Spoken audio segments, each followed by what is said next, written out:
Hey, Miss Davis, good morning or good afternoon, whenever you will be watching this.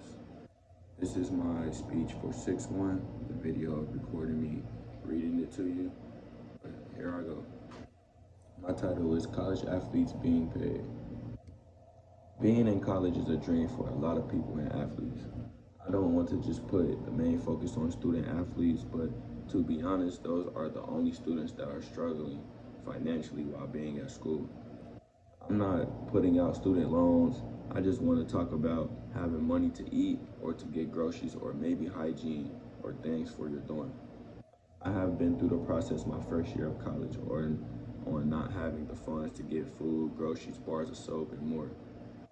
We are going to block out my struggle and look at the others and also talk about how much money these big major and low major schools are bringing in from these athletes, and they don't get a dime of it. First, I want to talk about a former UConn player, Sebastian Napier.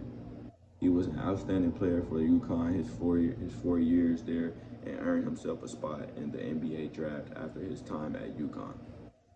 On April 7, 2014, he got interviewed and asked his opinion on college athletes being paid. He starts by saying, "Yes, we are blessed to get scholarships by our schools, but at the end of the day, that doesn't cover everything." I completely agree with him on that.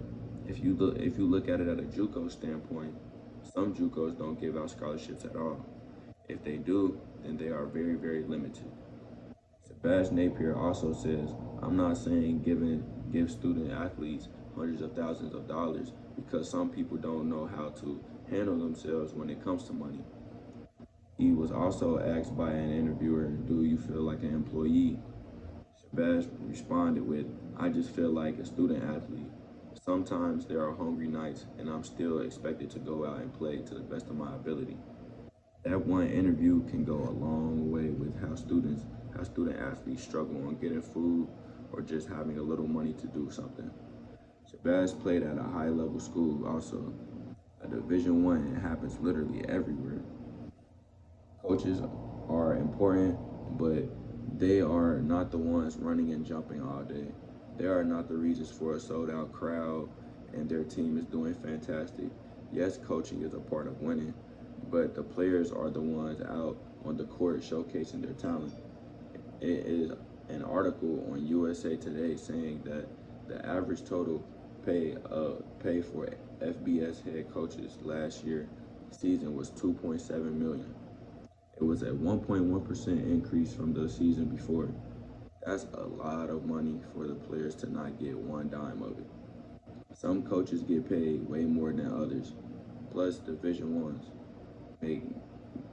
I basketball makes over $800 million coming from championship games and largely through TV and marketing rights.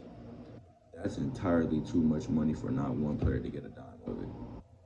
I'm not doing this speech to come at schools and coaches to tell them to do better money-wise, but it's so much money these schools and coaches plus the head of all organizations are getting from players' talent for not one player to make a dime of it.